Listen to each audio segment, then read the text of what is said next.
முன்னாடி செக் போஸ்ட்டில் வந்து எல்லாம் வண்டி எல்லாம் செக் பண்ணுவாங்க. பேக்கை வச்சு எல்லோரும் இறங்கணும். அப்படிதான் மலை ஏறணும். அது அந்த இடம் நேராக அங்கே போகணும். நம்ம தெரியுதா, அதுதான் கோயில். வளைஞ்சு நெளிந்து அங்கே போயிட்டே இருந்தோம். சரி, ஓகே. திருப்பதியை பற்றி நம்ம சொல்லணும்னா, திருப்பதி வந்து நமக்கு தெரிஞ்ச வரலாறு படி திருவேங்கடம் அப்படிங்கிற ஒரு இடமா முன்னாடி மணிமேகலையிலையும் சிலப்பதிகாரத்துலையுமே கிமு முன்னாடியே இருந்து மென்ஷன் பண்ணியிருக்காங்க திருப்பதியை பற்றி. ஸோ அதுதான் வந்து திருவேங்கடம். ஆனால் காலப்போக்கில் வந்து அதுக்கப்புறம் வந்து சொண்டைமான் இளம்பிறை அவர் தான் முதல்ல சின்னதாக கெட்டினாரு அப்படின்னு சொல்கிறாங்க திருப்பதியை பற்றி. அதுக்கப்புறம் வந்து பல்லவர்கள் இவங்க எல்லாருமே இதை திருப்பதியை மெயின்டைன் பண்ணியிருக்காங்க. ஸோ தமிழ்நாட்டு ஆள்கள் தான் அதிகமாக மெயின்டைன் பண்ணியிருக்காங்க. அதுக்கப்புறம் வந்து விஜயநகர பேரரசு வந்தப்போ கிருஷ்ணதேவராயா வந்து ஏகப்பட்ட இது பண்ணியிருக்கிறார் திருப்பதிக்காக. ஸோ இதுக்கப்புறம் திருப்பதியை பற்றி சர்ச்சைக்குரிய பல கருத்துக்களும் இருக்குது. அது நான் வந்து இப்போ அதை வந்து சொல்கிறதுக்கு சொன்னால் எப்படிங்கிறது எனக்கு தெரியல. சிலர் சொல்லுவாங்க முருகன் தான் இது, அது வந்து அப்புறம் மாற்றிட்டாங்க, பெருமாளாக மாற்றிட்டாங்க அப்படின்னு சிலர் சொல்லுவாங்க. இன்னும் சிலர் வந்து சொல்லுவாங்க, வேற ஒருத்தர் ஒரு அறிஞர் சொல்லியிருக்காரு, இது வந்து ஆக்சுவலி ஒரு பெண் தெய்வம் தான் இங்கே இருந்திருக்காங்க, அதுதான் வந்து ஆண் தெய்வமாக மாற்றிட்டாங்க, ஏன்னா மேலே வந்து சிங்கம் இருக்குது அப்படின்னு சிலர் சொல்லுவாங்க. இந்த மாதிரி நிறைய சர்ச்சைகளாக இருக்குது. நம்ம வந்து முருகனாக இருந்தா மாமனாக இருந்தா மருகனாக இருந்தான்னு நான் வந்து கடவுளை நம்புகிறோம், அவ்வளோதான். நான் பெருமாளை தான் இப்போ பார்க்குறேன், அதை நம்பிக்கையோடு நம்ம அப்படி தொடருவோம், அவ்வளோதான். இதில் நிறைய தேவையில்லாத சர்ச்சைகளை கிளப்பிட்டு இருப்பாங்க, அதெல்லாம் நமக்கு தேவையில்லாத விஷயம். சொல்லும்போது இதையும் சொன்னேன். அதுதான் அப்புறம் வந்து நிறைய கதைகள் இருக்குது பெருமாளை பற்றி. இதில் எப்படி இது பண்ணார்னு, வராக சுவாமின்னு வராகமூர்த்தி இருக்கார் இல்லையா, அவருடைய இடம் தான் இது. அங்கே வந்து பெருமாள் வந்து அவர்கிட்ட வந்து கடன் வாங்கியிருந்தார் அப்படின்னு சொல்லியிருந்தாரு. அவர்கிட்ட கடன் கேட்டதுனால இன்னைக்கும் வந்து முதல் பூஜை அங்கே தான் போகுது. இப்போ இங்கேயுமே வந்து நம்ம முதல்ல வராகமூர்த்தியை தரிசிச்சுட்டு தான் போகணுங்கிறது ஒரு ஐதீகம். ஆனால் தெரியல, நம்ம அங்கே உள்ளே போய் எப்படின்னு பார்ப்போம். ஸோ வந்தாச்சு, நமக்கு 10 மணிக்கு தான், ஆனால் நம்ம இப்போவே வந்தாச்சு. ஃபுல்லாக டோரை திறந்து எல்லாமே செக் பண்ணிவிட்டு இது பண்ணாங்க. இப்போ நம்ம ரொம்ப ஃபாஸ்ட்டாகவும் போகக்கூடாது, ஏன்னா அங்கே வந்து இங்கே இருந்த டயத்துலேருந்து அங்கே உள்ள டயத்தை கால்குலேட் பண்ணுவாங்க. அது வந்து நம்ம ஃபாஸ்ட்டாக வந்தால் ஃபைன் போடுவாங்க. ஸோ ஒரு 15 மினிட்ஸ் ஆக்கி தான் நம்ம போகணும். ஸோ அதனால் நான் வந்து ரொம்ப ஃபாஸ்ட்டாகவும் போகாமல் மீடியம் ஃபேஸில் அப்படி தான் போகிறேன். நம்ம ஓவராக போயிட்டு அங்கே போயிட்டு இது பண்ணக்கூடாது இல்லையா. இது ஃபுல்லாகவே வந்து வளைஞ்சு தான் போகும். ஆனால் இது வந்து ஒன்வே, அதனால வந்து பிரச்சனை இல்லை. ஒன்வே இல்லைன்னா கஷ்டமாக இருக்கும். இப்போ அங்கேருந்து வண்டி வரும், இந்த ஹேர்பின் வளைவுகள்லாம் இருக்கும்போது அது வந்து நமக்கு இதாக இருக்கும். இது அதெல்லாம் இல்லாதனால ரொம்ப ரிலாக்ஸ்டாக ஓட்டிகிட்டு இருக்க முடியுது. ஃபுல்லாக அப்படியே ஸ்லோவாக தான் ஓட்டிகிட்டு இருக்கேன். ரொம்ப ஸ்லோவாகவும் இல்லாமல் அப்படி ஒரு 30 அந்த மலை வந்து சைடில் மலையும் இதுமாதிரி அப்படி போகிறதுக்கு சூப்பராக இருக்குது.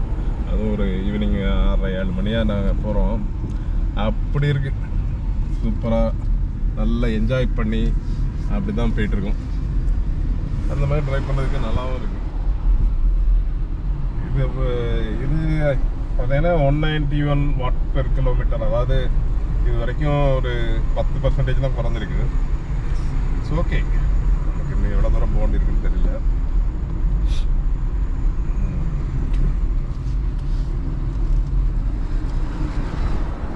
அது இப்போ நம்ம சிலர்லாம் ஃபாஸ்ட்டாக போகிறாங்க. அதோ அங்கே பாருங்கள், அங்கே அப்புறம் நாம் தெரியுதா அங்கெல்லாம். ஸோ இப்போ வந்து 96 98 நம்ம இது பண்ணோம். ஆனால் இடையில இது பண்ணாலும் மலை ஏறினது 96 இப்போ 20% குறைஞ்சிருக்கு. பரவாயில்ல, நான் ரொம்ப குறையும்னு எதிர்பார்த்தேன், அவ்வளோவெல்லாம் ஒன்றும் குறையலை. இந்த 78% நம்ம வந்தாச்சு.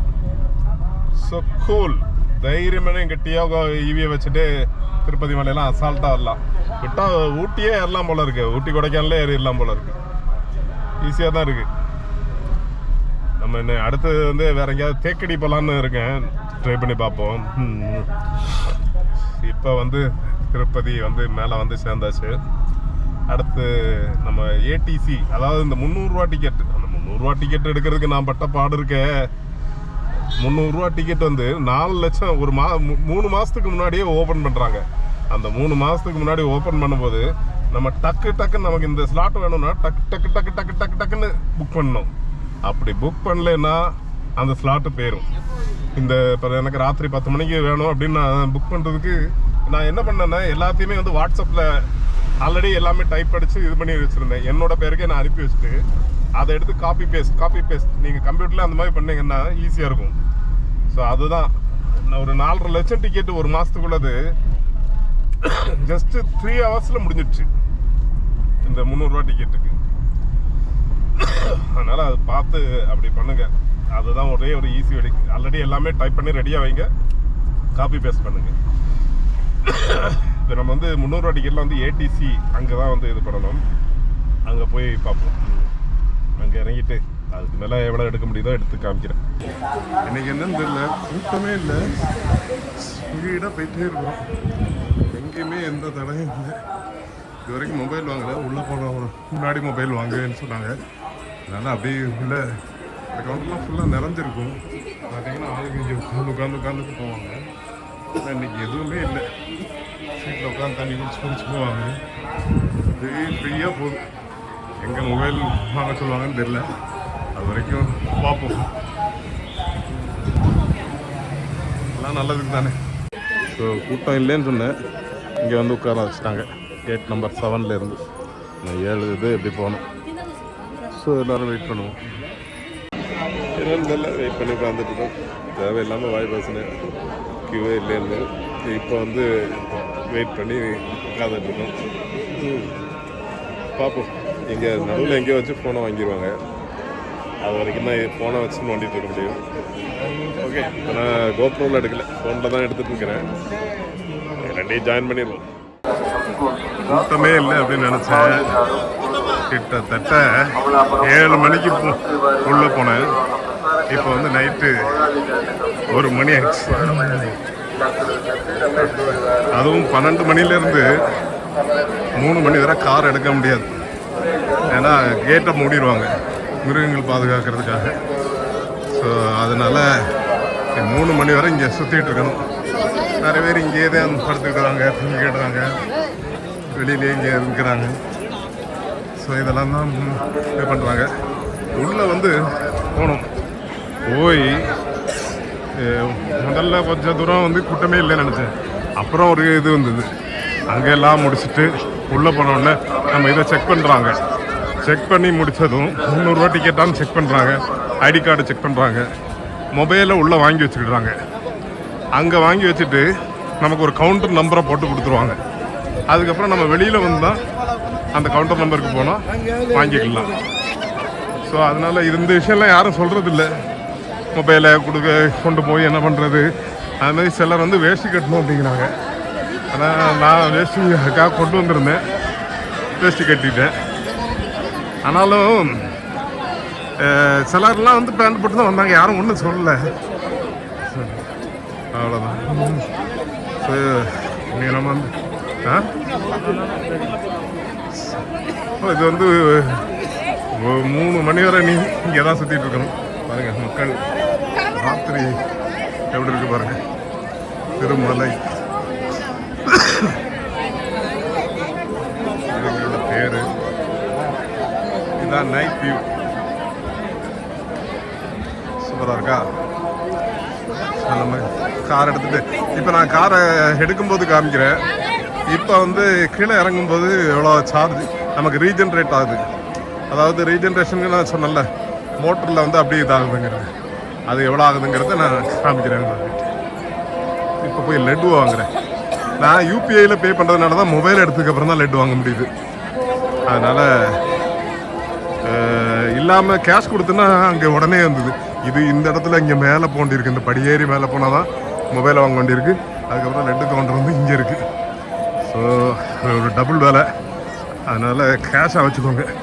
இது ஒரு இன்ஃபர்மேஷன். ஸோ எல்லா இடமும் சுற்றி வந்தாச்சு.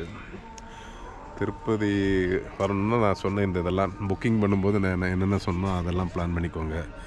பிறகு கரெக்டாக அதை டைமிங்க்கு இது பண்ணிக்கோங்க. அப்புறம் வரும்போது இந்த மாதிரி மொபைலு இதெல்லாமே கொண்டு வாங்க.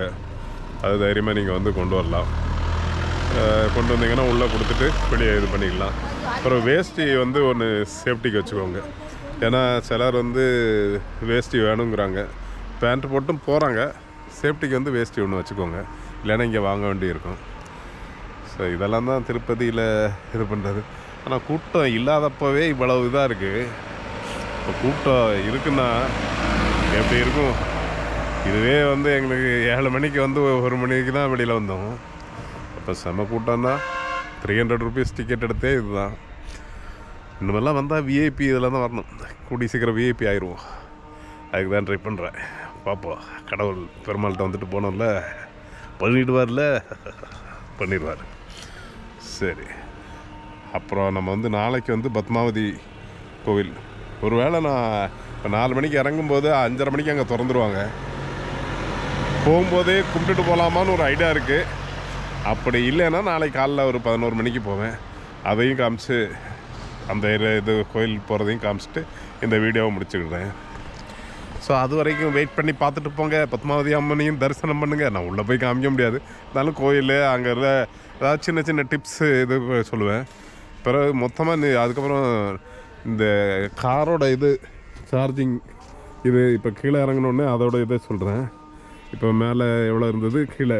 ஏன்னா நமக்கு நார்மலி வந்து ஒரு பெர்சன்டேஜுக்கு 2 யூனிட் கொடுத்துட்டு இருந்தது.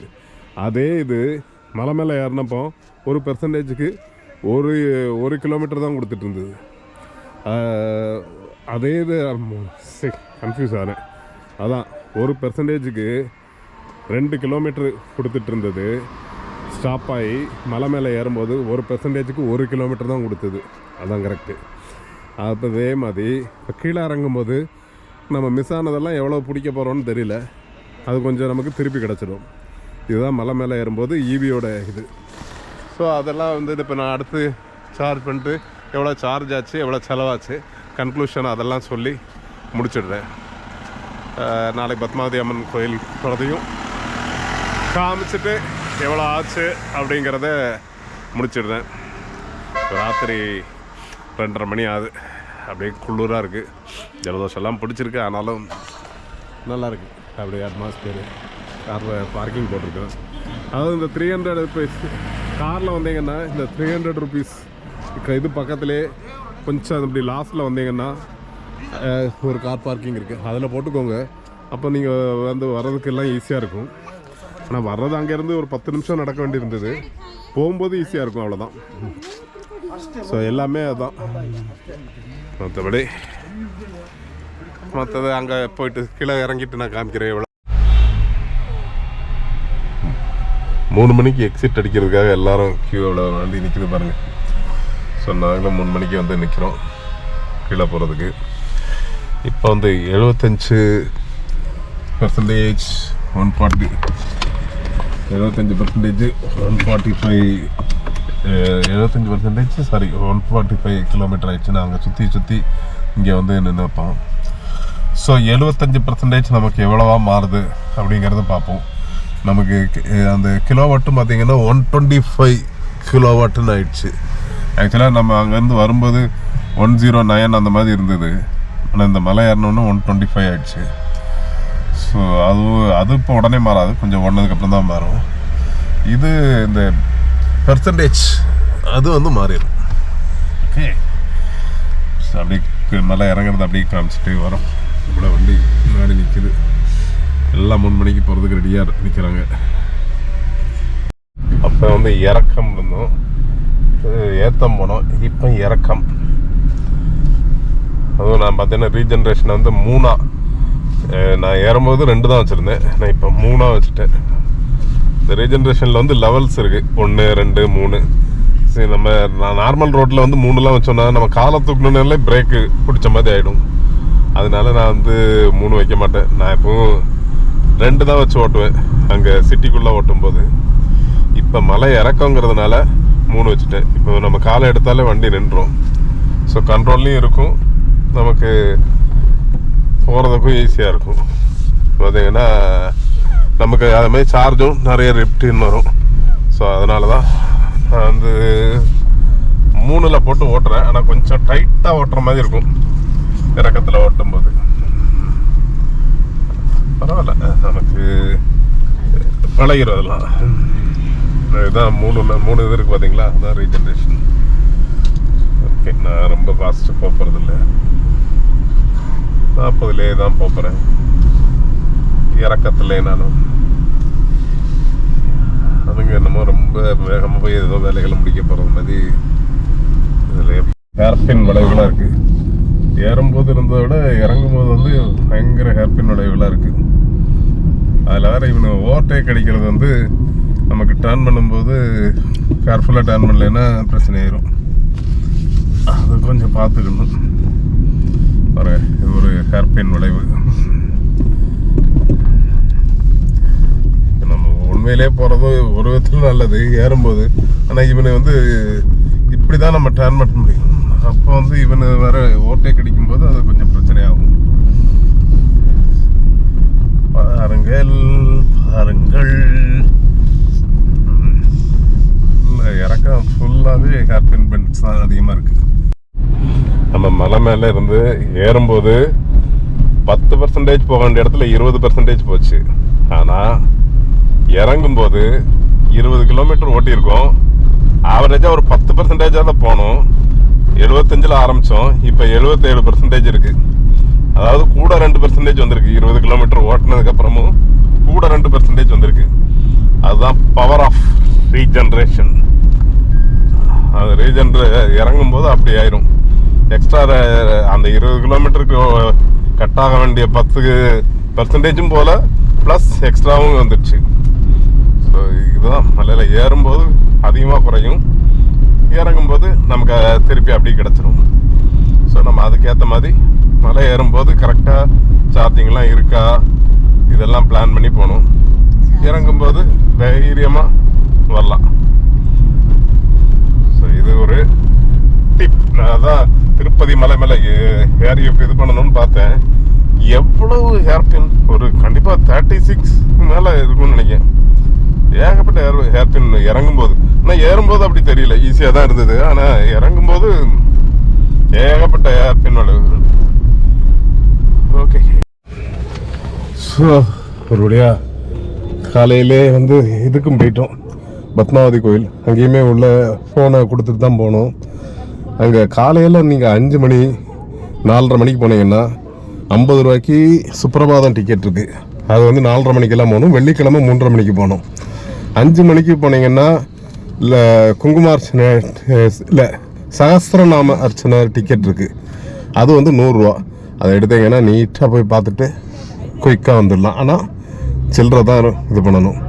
ஸோ அதை பண்ணிட்டோம். காலையிலே போனதுனால உள்ளே ஃபோன் அலோவ் பண்ணல. அவ்வளோதான். நான் அந்த போகிற வழியில் காமிக்கிறேன். அதோட அவுட்டர் தான் காமிக்க முடியும், காமிக்கிறேன். சின்ன கோயில் தான், ரொம்ப சின்ன கோயில் தான், ஒரு மீடியம் கோயில் தான். இதுதான் கோயிலோட அவுட்லுக். சின்ன கோயில் தான், ரொம்ப பெரிய கோயில்னு சொல்ல முடியாது. ஆனால் கூட்டம் சனி ஞாயிறுலாம் நல்ல கூட்டமாக இருக்கும். இங்கே சங்கர்னு ஒருத்தர் தான் எங்களுக்கு உதவுனார். அவர் உதவுனதுனால தான், ஏன்னா என்கிட்ட கேஷ் கிடையாது, யூபிஐ பே பண்ணணுன்னு. அப்போ இதாடா